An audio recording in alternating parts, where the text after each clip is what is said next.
سلايد سلايد 3 2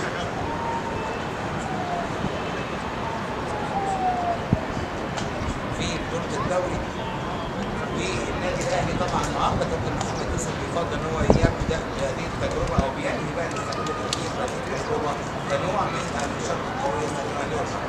احمد تمساح ورجال فتح عبد الجليل هيئه الداخليه والدوله بيصفر بين الاهلي قبل الانطلاق للقاء. النهارده النادي الاهلي هيبدا بالتشكيل القوي بعد عبد المنعم سعد سمير محمد نجيب في قلب الدفاع نجيب وسعد ابو الحضرات والقوى الهجوميه الانسانيه الداخليه طبعا بيعرف بيلعب في الصمت وضرب القلب ده مع الداخليه بالازرق والابيض على يميننا ونشوف حضراتكم باستاذ مختار الكوتش والنادي الاهلي طبعا بتعمل لنا لسه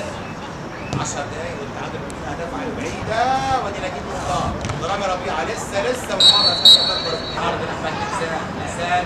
فتح حلو كده ده لما تريد المره دي يلعب العرضيه وتخبط ولا ايه؟ مش عارف او مش قادر يختار عامل التغيير بيقفل كويس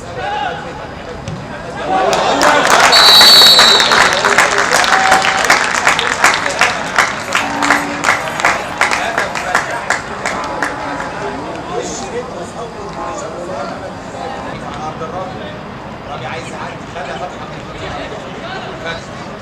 لسه فتح على ارض ثاني سان اهدى جوه المنطقه خطر الهجمه دي خطر يا رامي ده مقبولين ده مقبولين تمساح ماشي مع تمساح لسان يوسف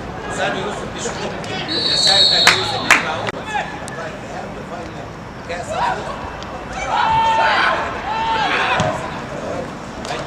توصل الكره لاحمد تمساح لسه مش تمساح على الارض لسان يوسف سان وسع لنفسه سان وعلى الاتجاه السيد حد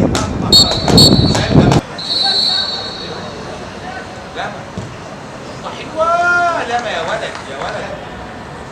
شهاب عبد الله السعيد عبد الله على الارض وليد سليمان وليد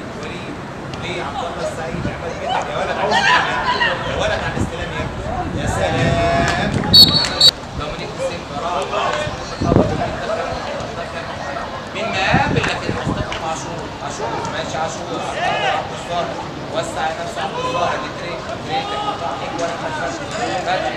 العرضيه لكن ضرب فتحي دخل المنطقه يلعب جوه المنطقه لكن هو سهل الدكتور الطرف الشمال فتحي على الارض جوه عبد الظاهر ابو تريك مشاها حلوه وليد سليمان العرضيه ومحمود رضا يا ولد طالع ماشيه الكوره احمد تمساح لما كلين لاما